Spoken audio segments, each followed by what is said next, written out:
Hello YouTube, this is Sibbles and Bits, back at it again.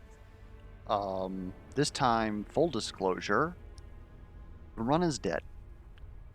Wednesday, I got off of work, came home, finished up the run like I said I would. It took 2 hours, and we got bopped. We lost to the final boss, and afterwards, I checked my recording and found out that my mic was not recording at all. So I had absolutely no commentary, and 2 hours of you watching me just move the mouse around is probably not going to do anything for anybody. So I've cut it down to 50 minutes, and I'm going to comment over it. Right now, what we're doing is we're looking at the shard battle. We didn't go and heal at the campfire like I said that I was going to, because honestly, we're very defendable. We've got tons of sustain.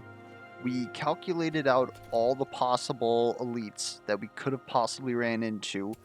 Mothra the Ancient is obviously like incredibly annoying, as he is. I used the joke, he's called Mothra the Ancient because no one's been able to kill him because they die of old age before they can. And it's somewhat true, right? So we took the risk assessment, decided, yeah, okay, we can go ahead, we can take on all of the elites here. We're not really scared of anything. We got Moze-Bjorn-Laz with Dispel Magic, who's able to steal a lot of the nasty buffs that enemies can get. We can tank DOTs with Lazar and cleanse it. And Bjorn is honestly like starting to take off. He's probably the best unit in our team right now. And we open up, the elites are the Armored Spider Gaunt and another Treant, which means that this fight's going to take even longer than usual. So we're just setting up the lanes right here. I'm probably discussing about like how why I want Bjorn there. The main reason would be because if we use Killing Machine and then just attack the Treant, we're going to lose it. So there's really no point in us putting him in that lane. I skipped ahead. And pretty much just showing, like, this fight was absolutely clean. It just took, as you can see, 16 turns. I believe this was 50 minutes. You can see the timer up there is 420, Keck W. And we leave this fight with practically full health. It really wasn't a contest. It was just, again, long, because it's Mothra the Ancient. We even took backlash on Mothra because of the fact that we're, again, very sustainable. Wouldn't really matter. And we got a loot cache out of it.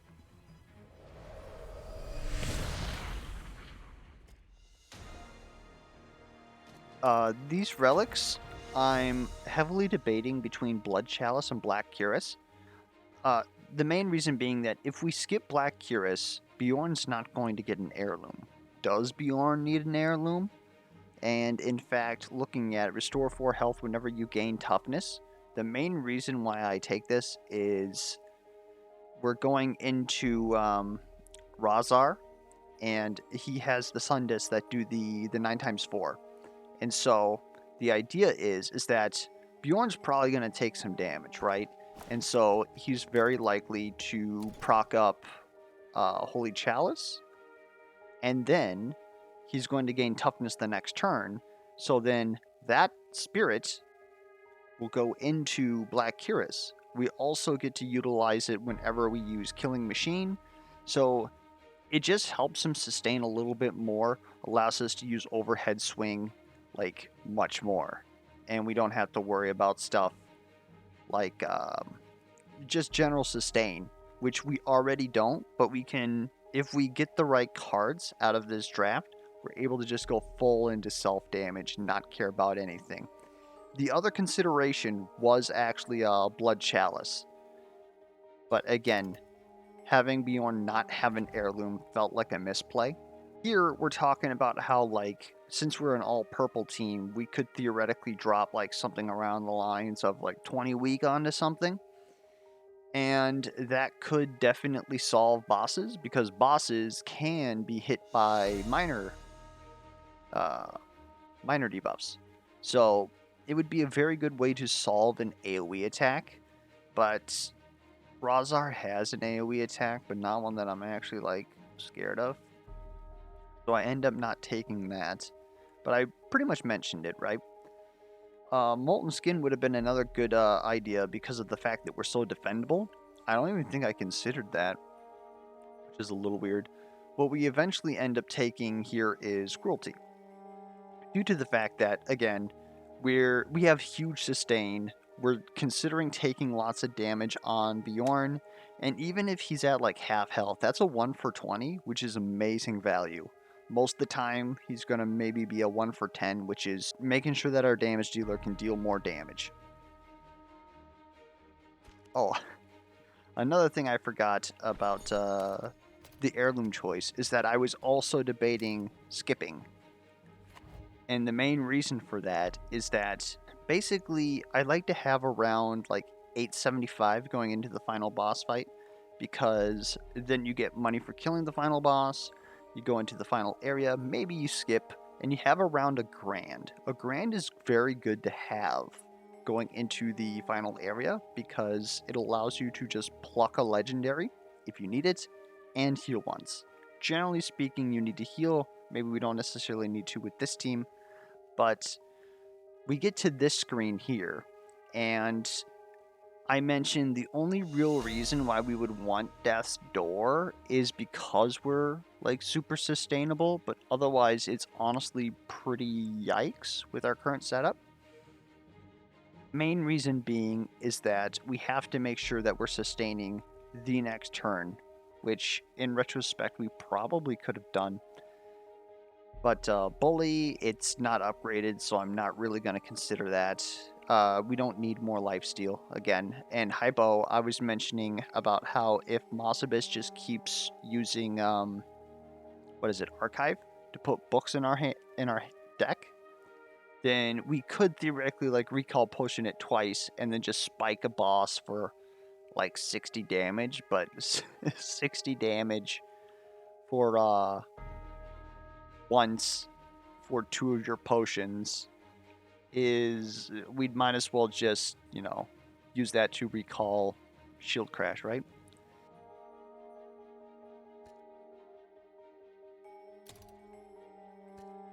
We gain a level here. We go ahead, we put this into Moze-Bjorn. I debated maybe if Bjorn would like it, or if Moze-Bjorn would honestly just prefer the draw, but we go ahead, we take it, we get the free heal, and the loot cache that we got for killing Mothra the Ancient with Backlash was a common rarity, and it was the most religion crippling thing that I've ever run into, right? None of these are very good. The one thing that I mention is that obviously Moze-Bjorn with books is going to have access to the Force Shield whenever you draw a card. It's almost the ceremonial coif without the downside of losing the Fury, because the main reason that we would be able to rack up lots of luck is due to the fact that we use Archive. So it was considerable.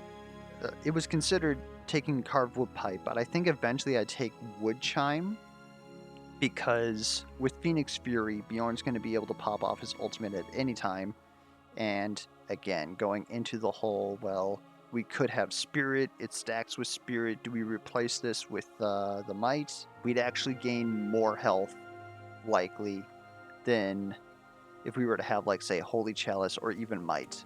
So I think we take that to put it in the pocket, even though that very well could have been a skip.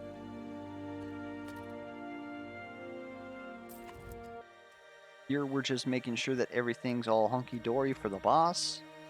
And I pretty much decide, okay, so what we're going to do is we're going to upgrade Phoenix Fury at the campfire, because we don't need it for healing, right? And if we do that, we're going to be able to throw out Final Cut like almost every turn. So a consideration was made that we were going to cut Axe Cut out of our deck, because we don't necessarily want to be at 14 cards, and Axe Cut's absolutely unnecessary with the amount of sustain that we have. So it's literally just slowing us down.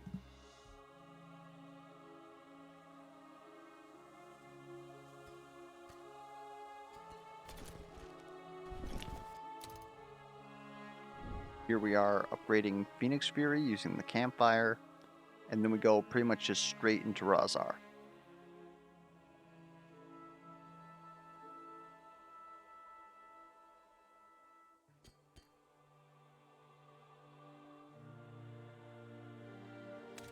For Lazar, we decide that we're going to get rid of Blood Pact because the fact of the matter is that we realize that we're never really using it. Moze-Bjorn-Laz doesn't really attack like enough times to merit putting it on him. Lazar's not attacking like at all because he's just spending his whole turn shielding the other two so that they can deal whatever damage that they can.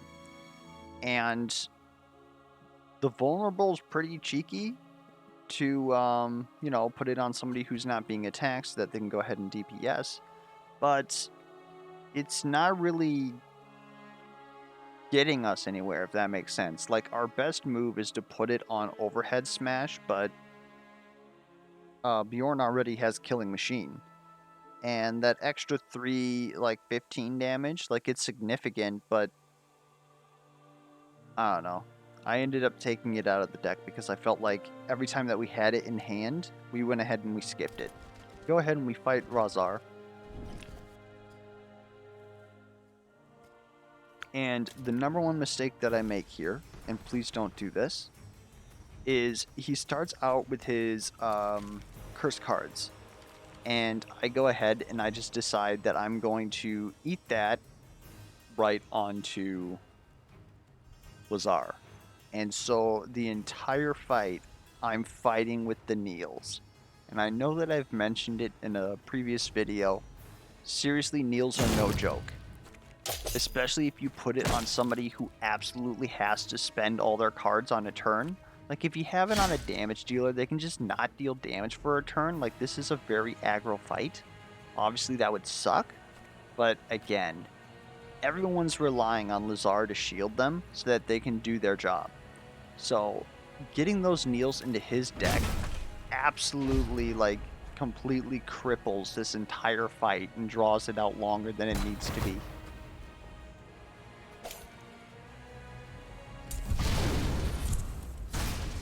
And this is pretty much a good example here. I can't really take all this damage on Moze-Bjorn-Laz.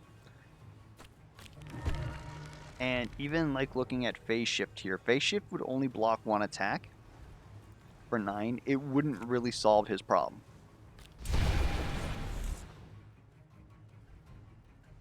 So I have to make a decision. Okay, so do I just skip Lazar's turn? Because Lazar's generally fine. He's going to be okay with 6 health. He can recover that easily. But then I'm going to get Kneel the next turn. Can I deal with that?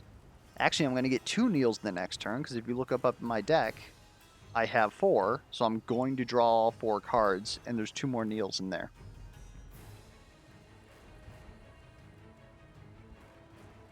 So I'm already scuffed, and I have to decide how much am I willing to gamble, and then it goes ahead and discards itself. So now I got to deal with that one later.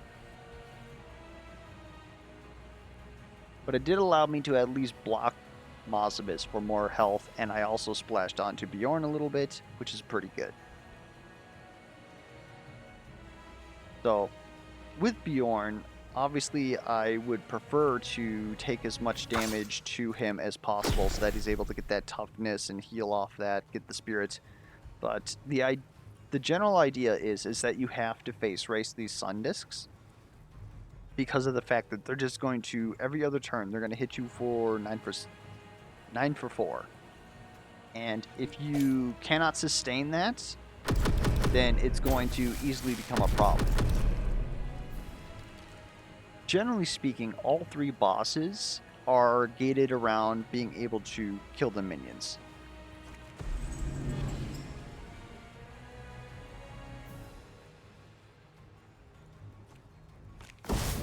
It's just a matter of, like, how bad are the minions to be kept alive, or if you actually care or not. In this case, they give Razar like 50% damage mitigation, which is not appreciated.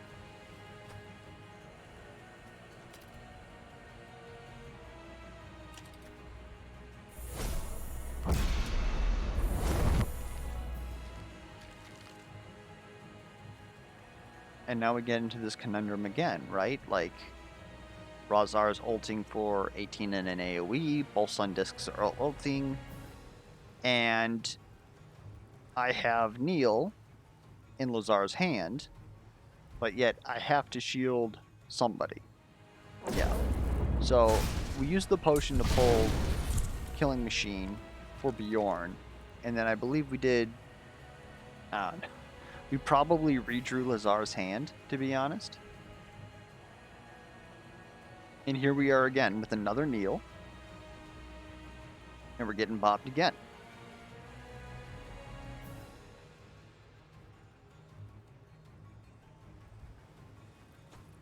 This is the same 3 Neils, by the way. I just deal with these the entire time. So I made sure to tank the next 3 Neils on Moze-Bjorn-Laz because he makes a large deck with his archive, and he's less likely to need to have to play all of his cards, right? And then, of course, here, I'm trying to figure out how I'm going to save Bjorn, and I make a huge misplay. So I decide what I'm going to do is I'm going to use the Potion of Recall to grab a card out of my deck. Now, this very easily could have been a... And this is me realizing it right here. This card very easily could have been an Ignore Pain, and it would have done the job. And for the record, the reason why I drew out my Exsanguinate before doing this was so that I had a chance of not putting the Neil into my discard.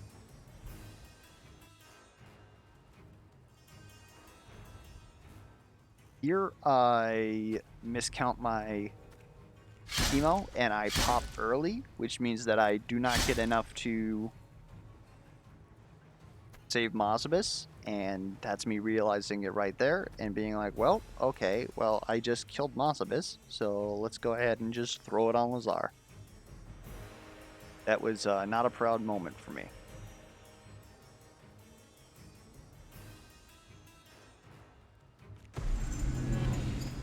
Another thing that I want to point out, now that our secondary damage is dead, Bjorn's our primary damage dealer. Whenever Razar goes into shield mode here, or the one that cleanses, gives him 40 shield, he's purple. Now this is something that's on my spreadsheet, but I never really thought about it because it had never been important. Generally speaking, you don't want purple to be your primary damage, but in this case, Lazar isn't dealing primary red because he's being a shielder, and Bjorn deals primary purple with overhead smash and cruelty. So there was many turns that I had to skip because there was just no way I was going to chunk through that shield with 50% damage.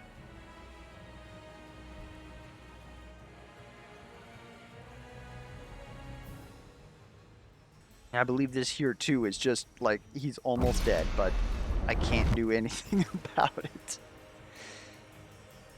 To be fair, Bjorn also drew like a pretty terrible hand. But like we're trying our best, but there's just no way that this final cut is going to punch through that. So just go ahead and we heal. Because about all we can do. But as you can see, besides the fact that we killed Moze-Bjorn-Laz, as soon as all the Sun Discs were dead, this was honestly a clean fight. Like, we could probably have a little bit more health than we end up with, but honestly, I can't disagree with it. I mean, it probably didn't have to take 38 turns. But I would also argue that, again, that's most likely due to the fact that Moze-Bjorn-Laz died, and so we never got the good shield crash. The ability to do a good shield crash. Because he was set up by turn 4. We just needed the hand to happen. And also, Lazar having... Here we get offered Blood Chalice again. I debate Runic Codex because every single time that we've had a good shielding hand in the opportunity, we've never had shield crash. And Runic Codex would just fix that problem for us straight up. But realizing after the last 2 fights that we have absolutely no damage, I don't know what my upcoming cards are, we might be able to pivot into some damage. So I go ahead and I take Blood Chalice. Here, again, these are 3 legendaries that we absolutely wanted, but now I actually have the choice of them and I don't know what to do. I debate taking pretty much all of these, mainly now that we're set up the way we are on Bjorn. That same thing I mentioned about taking a lot of hits and then being able to gain toughness, and then that toughness health restoration off Black Cuirass being skilled with Spirit. Same thing with Moonlit Garment. If he's taunting a bunch of things and taking hits on purpose, that could heal for a truckload, but we didn't necessarily need it, so we took the Coif just in case. Here we get offered Swift Strike Plus, and I highly debate it, especially because of the fact that A, we obviously don't have damage, and this is a source of damage, and B, we did take Blood Chalice. But ultimately, I decided to go for Armor Up because I feel like it's going to make Lazar even more reliable at being able to shield his allies, because now I don't have to choose which ally to shield. I can just shield all 3 of them, and it's much more efficient. Otherwise, in retrospect, I don't think that Swift Strike would have made any big a difference, and we'll talk about that coming up. Amplify Magic was also something that we debated, because we produce a lot of locked overload, and gaining another 3 overload is basically a net gain in AP. But to have this be a card in your deck when all we have to do is just wait 1 turn, and all of a sudden we have all the AP that we would ever need, I don't know. I still think that this card is a little weird. The fact that it retains, though, means that you could use it with Adaptment and reduce the cost of it. It's also very good for getting the ramp going a turn early, but we're already ready to go turn 3, turn 4 every single time. You go ahead and look at the Relic Shop. It's offering us commons, which is the biggest scam known to man. I don't even, like, we can't even skip this. I don't even remember what we take.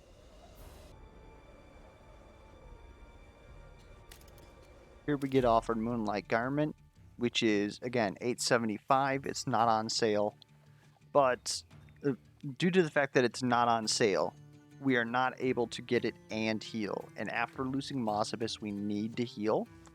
So it pretty much becomes not something that we can really discuss, but I do discuss again. This is when I actually discuss with Holy Chalice on Bjorn in the setup. It could actually heal for an ungodly amount, depending on which Akhan that we are fighting against.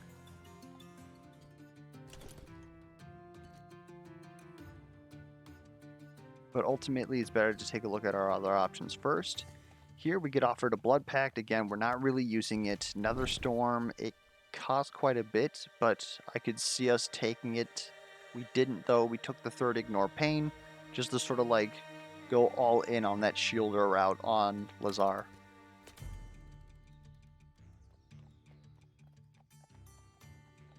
Going back to the Blood Chalice idea too, we take Greed here to upgrade because it's pretty much the best card in this shop. Going back to the Blood Chalice, another reason why I was really looking at taking Blood Chalice instead of skipping is because currently we have 2 Ignore Pain pluses. We spend at least 1 a turn, the other one goes down in price. So that's pretty much our idea for shielding, right? And so we're using Spirit in order to bolster that, make it produce a little bit more. Since it doesn't go into the base and the per hemo,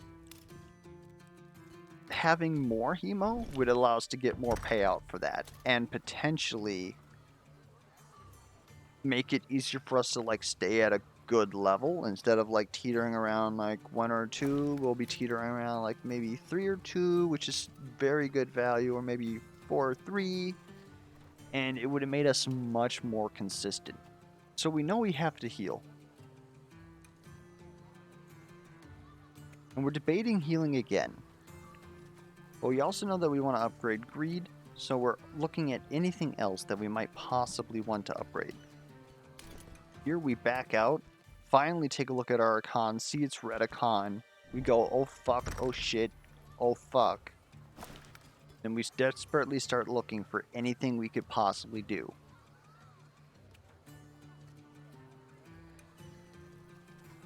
And I think we eventually determined that there's really nothing we can do.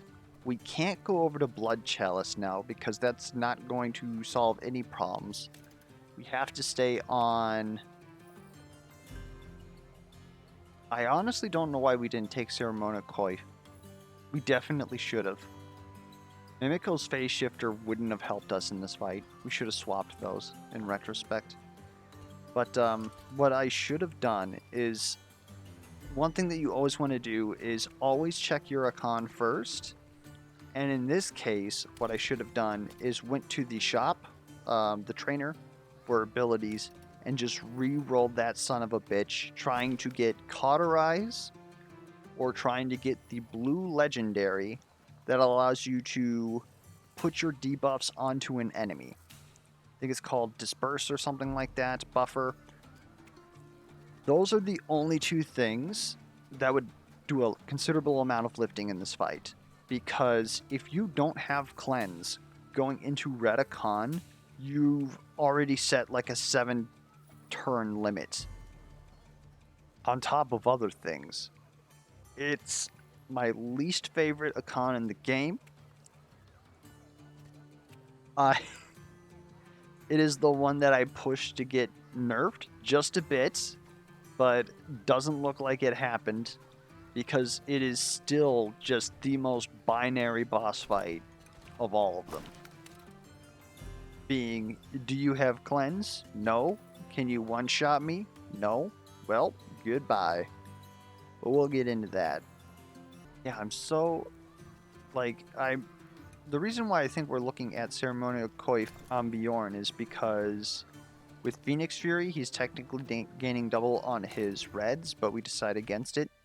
Again, it wouldn't matter, and we'll just...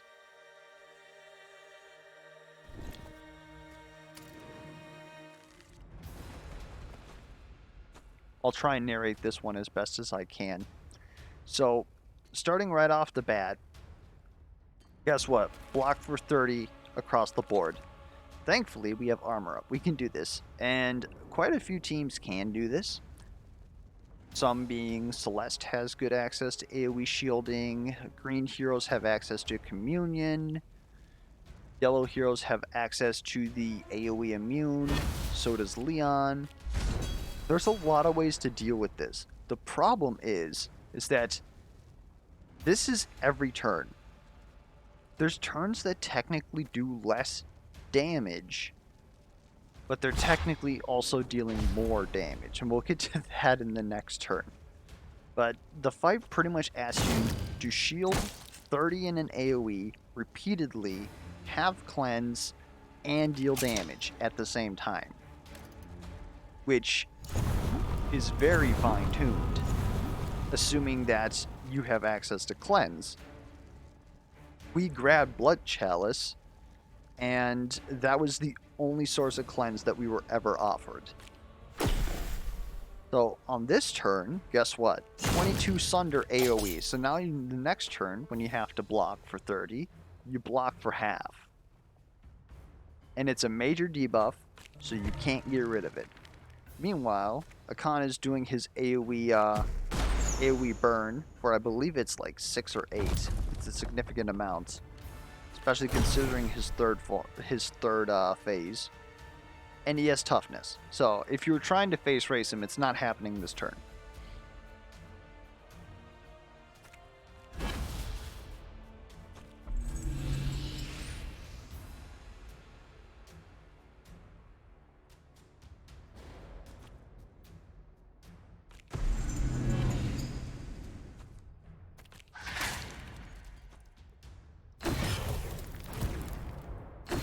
Guess what?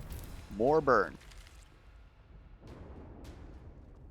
So Akhan went ahead and shuffled a bunch of Insanities into our deck. So even if you had the team that could deal damage, had cleanse, maybe shields 30 every turn, you still are getting your deck bogged down now.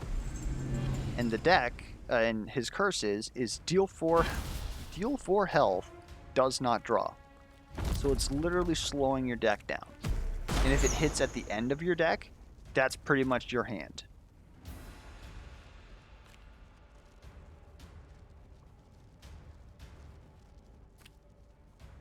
So I'm just desperately right now trying to get rid of these hands as soon as possible, considering the fact that, well, I can't really... Again, there's a timer on this fight, and up until now, I've just been durable. That doesn't work against this boss if you don't have cleanse. So I have to figure out a way to get rid of these hands and sort of control the fight. But even then, you saw... So Akhan did an AoE 5 burn on his normal attack. Now he's going to ult, which also adds vulnerable. Makes the fight even more, like, deadly. That was 5. So he's dealt 5 burn now. And thankfully, he didn't roll over to the doubles debuffs. Because if he did that, we'd be vulnerable for another turn, and now we'd be up to 10. As soon as he rolls over to the double debuffs, if you don't have cleanse, the fight's now technically out of control. There's no way that you're going to get rid of all those burn stacks. So you just have to live with them and block for more. Of course, now we're vulnerable. We're having to shield for even more than 30 in an AoE because the middle lane is going to get hit for 107. Meanwhile, as you can see, Moze-Bjorn-Laz is having a time.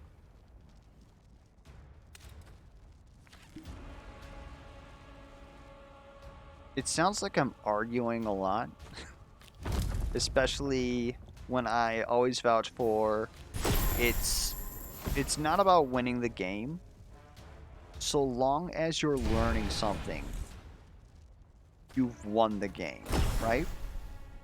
And so that's why, even past all this salt, I definitely wanted to like go over my thought process, stuff like that, so that at least you guys can learn some of the things that again, I keep in the back of my mind, or like how in retrospect, I can now see the game differently than I would normally. And I think we used the potion of recall both times to grab Killing Machine just to keep Bjorn alive. Even though realistically that didn't have to be done because, oh wait, no, we're gonna AoE shield here so that he takes the 100 damage. That's what we do. So that was actually a very good play. Anyways, so just sort of like going over like, oh yeah, here's my discovery with Razar. His shield phase has purple resistance, so that's very significant if you're trying to deal predominantly purple damage. Again, usually you don't not really something that happens, but it's another reason why purple damage is like kind of bad in this game. I mean, one boss isn't the there's other reasons why I feel like purple damage is pretty bad in this game. But and then of course, like, okay, so how do you deal with red Akhan? And again, so long as you're learning something, even you guys as YouTube watching me like fail here, I feel like that's a positive win, right? And it's definitely the type of mentality that you want to take with roguelikes in general, because roguelikes are built to be brutally difficult. Some of them have meta progression even, and while it's possible, they don't really expect you to win on the first try, or sometimes it's even explicitly made that you're not going to win on the first try. So turning every loss or even every game, just trying to learn as much as possible, which again is predominantly why I try and do like all this goofy shit like Shield Moze. Shield Moze, like I still feel like it's good, but Shield Moze obviously was not the right answer for Red Akhan because it required too much timing. If I had the Runic Codex, which would allow me to keep the Shield Bash in hand, maybe I could have pulled it off. If I could have done some other things, maybe I could have pulled it off, just went ahead and face raced Akhan or gotten rid of these hands a little bit sooner. By the way, while I was talking, he's doubled our debuffs twice, and now Bjorn is up at 30 burn stacks. So he's burning for his shield right now. Ridiculous. But, yeah. Shield Lazar, though, is absolutely putting in some work. If I actually had some good damage on this team, I think that we may have been able to do this, in all honesty. This would have been the ability to, again, like, look at how much overload we had. If we were offered Orb of Annihilation, this fight would have been over on Moze-Bjorn-Laz, right? Although that's, like, the easiest win on Moze-Bjorn-Laz is just get Orb of Annihilation 5-head. But, anyways, I'm starting to trail off here because there isn't really much else to say here. You can see for yourself that it's, this fight is clearly out of control. And then I believe here he, no, he doesn't double again. Maybe that's the next turn. But, again, hopefully, despite me ranting on about, like, Red Akhan and how I don't like him, right?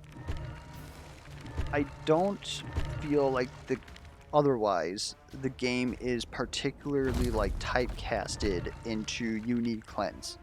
Because, again, the other options here were, okay, well, this squad, right? Purple, blue, red does not have easy access to cleanse. There's only 2 sources of cleanse and Lazar. Perfectly fine. If the idea was that they were going to stack lots of burn and that's how they were going to time out the fight, perfectly fine. I don't think that it necessarily needs to get doubled, because then, like, Akhan himself can checkmate your team if you don't have cleanse. Well, okay. Well, let's go ahead and assume that it is indeed a face race. And my whole idea is that I have to kill Akhan and deal 750 damage as soon as possible. So, my problem was that I didn't have damage. I'm willing to accept that too. But then they have the curses that bog you down. And for whatever reason, he's red and he gains toughness. But honestly, even that's not too bad. I feel like he has just one too many things. And if they were to just take one of those things away, it'd be perfectly fine. But I hope that you enjoyed watching the rest of the run, despite the fact that you weren't able to hear my thoughts in real time. Maybe you actually prefer this because I have a little bit more knowledge about, like, how stuff ends and stuff like that. I don't really like that personally. I like to be able to, and one thing's for certain too, is especially in roguelikes, at least for me, it's hard for me to know exactly what mindset I was in at the time that I was making these decisions. And even then, I was able to like spoil up, like, oh yeah, that like we skipped this, but it really didn't matter that we skipped that. But it does enable me to see misplace much better. But I can't be genuine about like exactly what's going through my head as I make these decisions. Like, not all of them are exactly easy, if that makes sense. Oh my god, here I am trying to block 66 burn on top of 66 damage. Oh man, this is the end, isn't it? Anyways. Sorry that the end got a little bit rambly there. I wanted to show the whole boss fight because I figured that might as well show you guys exactly what went down and the loss. Also gave me time to rant, I guess, rant about Akhan. But anyways, again, hopefully it was enjoyable. We'll be starting up another run since I wasn't able to start one up today, since today I was cutting and revoicing over this run. I'll see if I can get another one done tonight, depending on exactly what's going on. If not, I'll try and get another one recorded and sent out during the weekend. Worst case scenario, in 3 days on Monday, should be able to start it up again, start up with a new run, and see how that goes. And if, I guess the usual, right? If you enjoyed the run, like in general, or this video, as always, feel free to leave that feedback down below. Any comments, questions, concerns, misplay alerts. I think I pretty much got all of those this time, so anything like that, be sure to leave it down in the comments below. Until next time, I guess I'll catch you guys around.